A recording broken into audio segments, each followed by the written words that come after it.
Hello, everyone. I'm Rick, and this is 90 DeZambo Talks, Bedtime Stories. This is episode 4. But before we get into episode 4, I want to just touch on something in episode 3 that I think was important.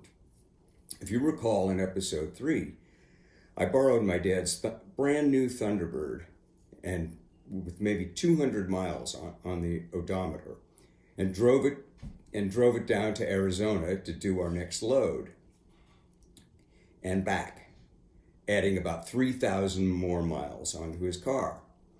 They were going to Europe, so I took the liberty of using his car to drive down there. Then we got hassled at the border in his car.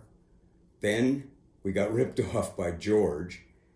Then I drove back empty-handed, and I was totally bummed out.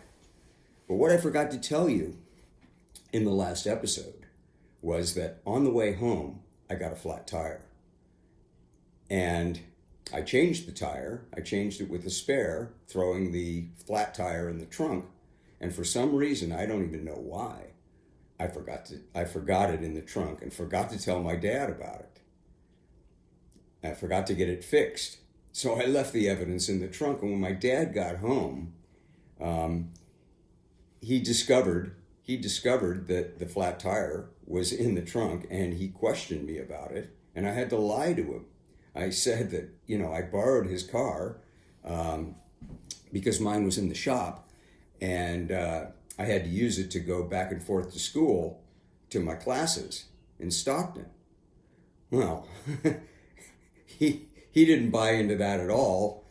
For Christ's sakes, he was a statistician by nature, and he quickly calculated that Stockton was about 100 miles from our home where the car was, and to put that many miles on the car, I would have had to make 25 round trips back and forth to Stockton every day, which would take about 5 hours. He knew this was totally impossible. Knowing me the way he did, I would never have done that. It would require 2 trips a day. So he knew it was total BS. And I guess that's the point of me mentioning this, because it was really my dad's first clue as to what I was doing. I'm not sure if he really got the point at that right then, but like Hansel and Gretel, I was about to leave a lot more crumbs about what I was doing in the not too distant future. So anyway, it's really no wonder that in later life he popped a cork. Maybe I was responsible for that in some way too. I don't know. But anyway, let me move on here. And in this episode, for the first time, we're going to meet some of the other key players in the story. And it'll be a history lesson as well, which is an essential part of what's really going on today in my book, and which is the title of this episode and the title of the chapter that we're going to do. It's called Ditchweed. So several of the key players in my story, namely Ciro and Walter, and several of their friends, they were at school at Lake Tahoe at the time. This was in the late 60s. And what they would do is they would go back to Kansas and harvest, quote unquote, weed that was growing wild along riverbanks in Kansas. Well, what it actually was hemp. And it was grown in the U.S. commercially in the 1930s and 1940s as a source of rope used in the war effort. And hemp is a cousin of cannabis. And it looks and smells and somewhat tastes like cannabis. The problem is it doesn't get you stoned because there's little or no THC content in it. So anyway, these would-be smugglers from Tahoe would go back there and cut these beautiful stalks of hemp and then bring them back to Tahoe. On the way back, they would stop in the high, dry desert of northern Nevada and camp out for a few days and lay out large sheets of visqueen and dry the hemp out for a few days, and then they'd take it back to Tahoe and they'd manicure it and bag it up and bring it for sale. The problem with it was that it didn't get you stoned, and no matter any amount of convincing, the bottom line was it was garbage. It did not get you stoned. I mean, come to find out later, hemp has a lot of beneficial qualities, but at this point, they really weren't known. So after a couple of runs, I think they figured out that this was not the future of the marijuana business. So they migrated to Mexico and continued on to their trip. As did we. We were searching for better quality too. So I'd like to read to you a little bit of what's going on at this point. So Ciro and Walter were envisioning a potential Fortune 500 career in the fledgling smuggling business. At Lake Tahoe, they'd built detachable stash boxes hidden underneath 2 automobiles with false bottoms built into the trunks. During the harvest season, they ran dope across the Mexican border, carrying between 25 and 50 kilos per run per vehicle. Enough money was gained from this venture and from several Kansas harvests to enable Ciro, being fluent in Spanish, to purchase a small avocado rancho outside of Tlaquepaque, not too far from the city of Guadalajara in central Mexico. After several successful trips, their ventures escalated, and they rented a warehouse to help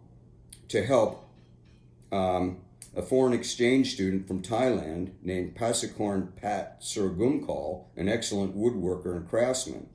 They now took small recreational trailers and built into each hidden stash compartments. A converted trailer could safely accommodate around 200 kilos of marijuana. Walter, for his part, would scour the raunchiest of Nevada casinos located around the south shore of Lake Tahoe to find elderly derelicts and winos, usually unkempt, compulsive gamblers, hopelessly feeding one-armed bandits. These consisted of both elderly, disheveled men and overweight, haggard-looking women, down and out on their luck, hoping beyond hope to hit a jackpot. He'd study them for hours and would make small conversation to assure himself they were hopeless enough to be right for the job.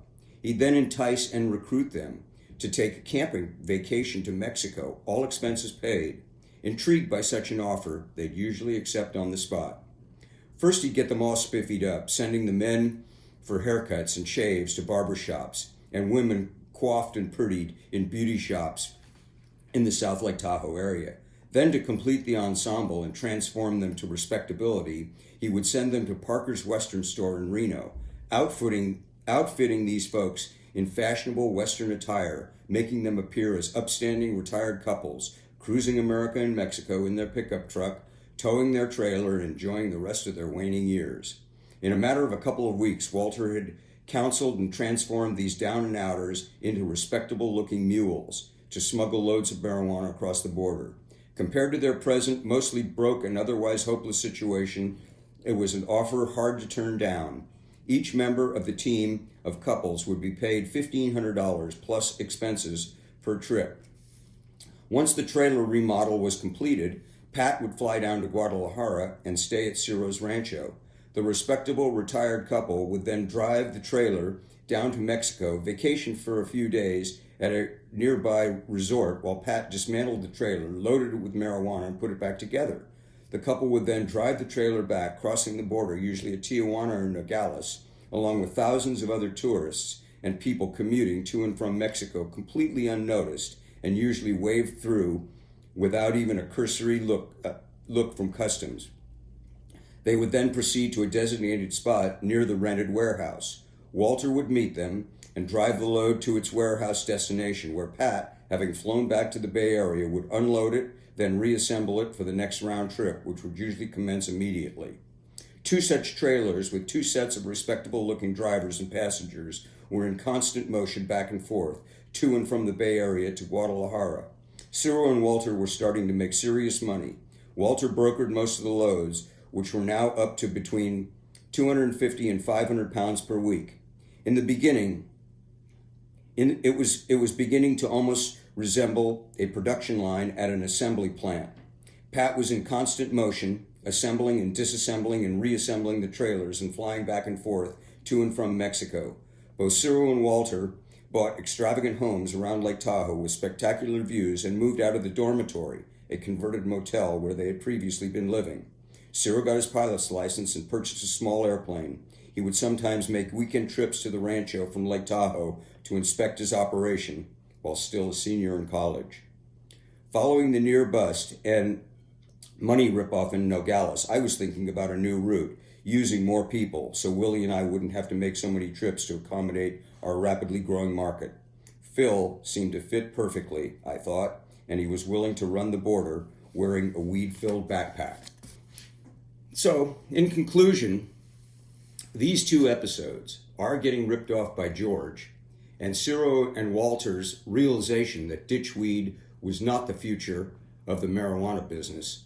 Those two events were the foundation of the expansion of both of our group's endeavors and was the beginning of our destiny of becoming intertwined with the Tahoe group for the next 2 decades.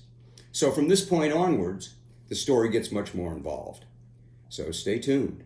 There's more, much more. We're just getting started. Cheerio for now, and thanks for watching. Also, if you'd like, please subscribe to my channel, hit the like button, ask me anything, or comment, and do whatever you do. I appreciate the support.